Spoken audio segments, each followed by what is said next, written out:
it's Dr. Emily Porter in Austin, Texas, and I wanted to talk today a little bit about taking care of ourselves.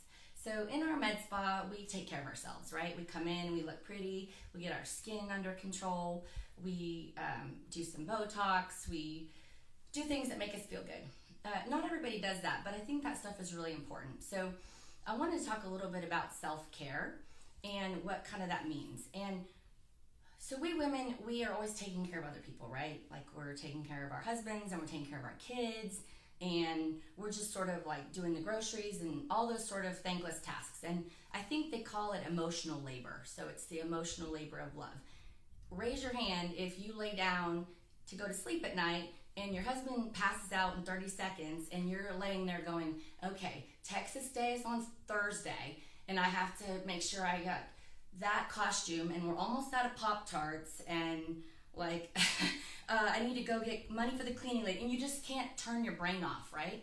And we have to. So what I started doing is I actually started riding. I hadn't ridden a horse in 20 some years. I rode growing up, and my daughter had been riding, right? So again, she's riding, I'm taking her, I'm hauling her to horse lesson, but then I wasn't doing anything for myself.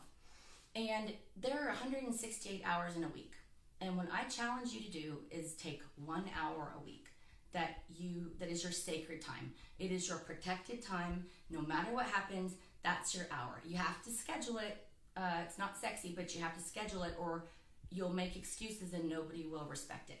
So for me, that's Wednesday morning. I dropped my daughter off at school and I started going to ride horses again. And I'm writing English, so I'm challenged. But self-care is something that you do that is not destructive. So it's not drinking a bunch of wine. That's not self-care, and that's a whole other story. But I do think that alcoholism is underdiagnosed in women. And I think that I make a joke about needing a glass of wine or two, but if you're drinking a bottle of wine a night to cope with your stressors at your house, that's not okay. That's a problem.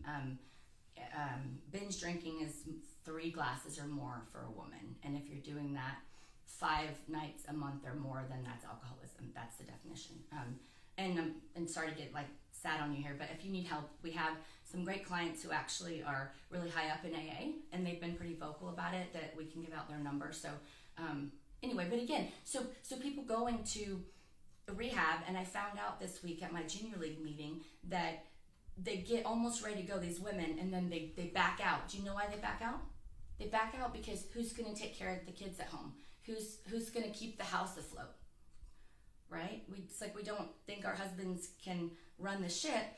And if you're ever on an airplane, what do they say? They say, if in case of loss of cabin pressure, oxygen masks will drop from the overhead panels. If you're traveling with a child, please put on your mask first and then assist. If you don't put your own mask on first, you can't help. So you've got to take care of yourself. So back to the horse.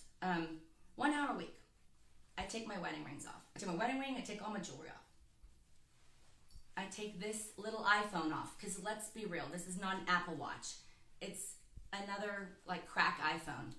I take that off. I take my phone and it all stays in my car.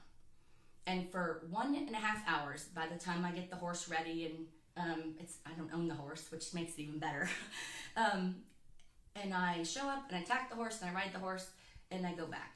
For about 1.5 hours a week, I am not a wife, I am not a mother, I am not a doctor, and I'm not a business owner. I am a 9-year-old girl on a horse. And it has really, really helped me. I relax, I'm with nature. Find your horse, whatever that thing is for you.